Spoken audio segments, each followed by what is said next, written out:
What is going on, guys? Hope you're having a good Memorial Day. Today we're going to talk about 3 common mistakes I would see people make with their BMWs now.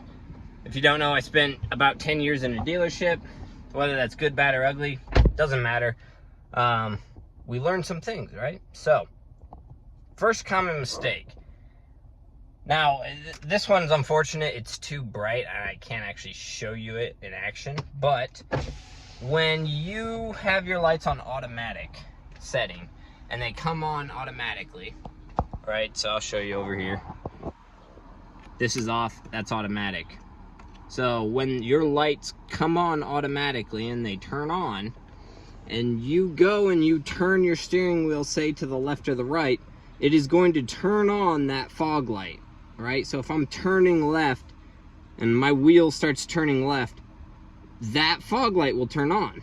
And when I worked at the dealership, you had to kind of be making a turn when you entered the garage. And a lot of times people would see their passenger fog light on. And it's because they were turning right.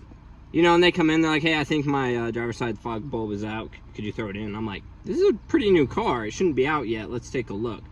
And that's what's going on. You have adaptive headlights. So it senses you turning left or right, and it turns on that fog light so you can see better.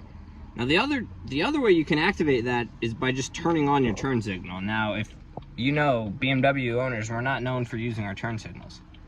So that's kind of mute, but it would do the same thing. Now, because my headlights won't turn on right now, I can't show you that outside of the car.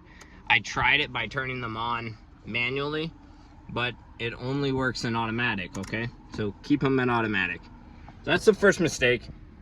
Your fog light's not necessarily out, it's just sensing that you're turning or you have that turn signal on, okay? Now, you could even trick your car. You could turn your steering wheel to the right and turn your left turn signal on, and both your fog lights would come on. So kind of just a little neat trick, but keep an eye on that, check it out. Now, not every BMW has automatic lights. I get that. Second mistake I would see, I'm gonna take you here to the instrument cluster, okay? Now you've got these 4 gauges. Obviously this is gonna look different on different models and years, but for the most part, these gauges are the same. And what I wanna highlight is this one over here. Okay, if you look at that emblem there, that is an oil emblem. This gauge is telling you how hot your oil is. It is not telling you how hot your engine is or how hot the coolant is, okay? You have to understand that. So people would be coming in and going, hey, like my temperature's at like 250, it's overheating. It's not overheating. The oil is gonna get up to 250 degrees, especially if you're driving hard, maybe even a little hotter.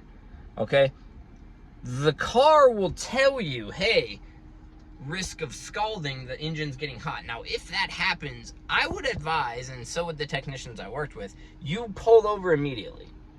It's not like a, hey, get some coolant when you can.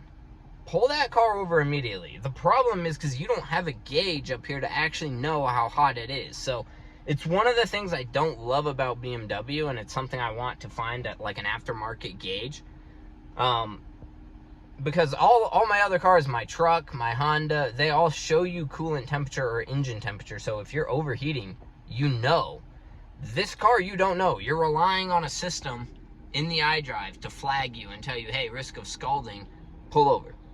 So that's just another mistake I would see. Like, hey, my engine's hot. I'm like, if it was hot, you're in a lot of trouble, because these cars, they don't handle well once that message comes up. There's not a lot of coolant in this car already.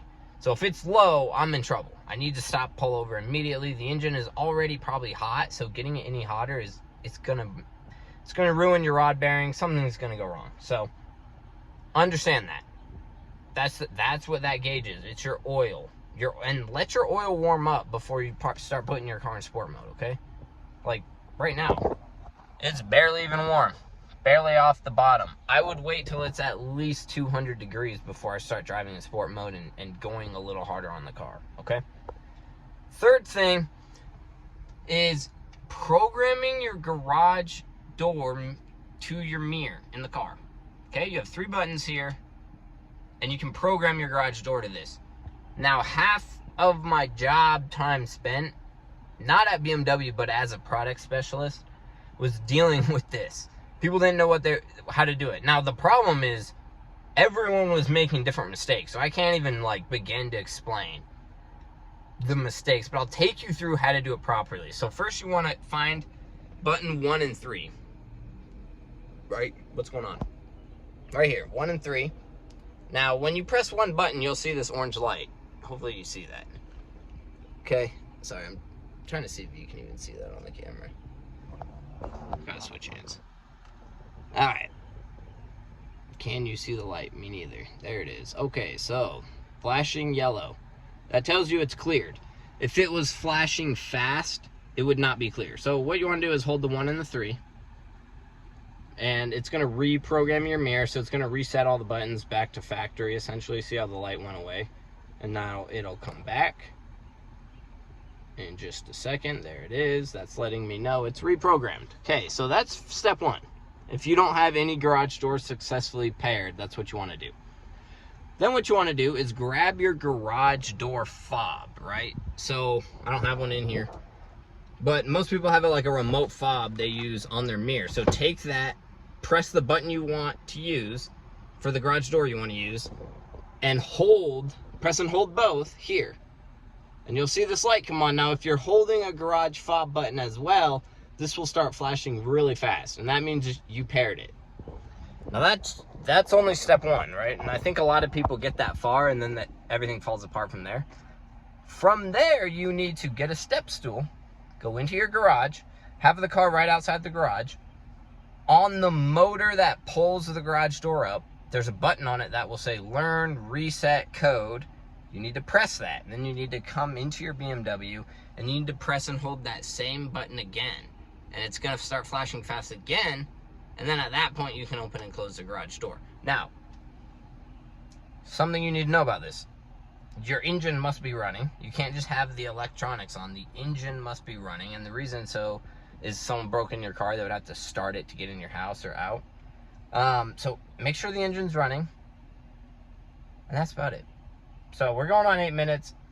Hopefully this was helpful in some way. So check your fog lights out. You might have adaptive fog lights. It doesn't mean one's broken when you're turning. And for me, the problem with that is it actually bothers me.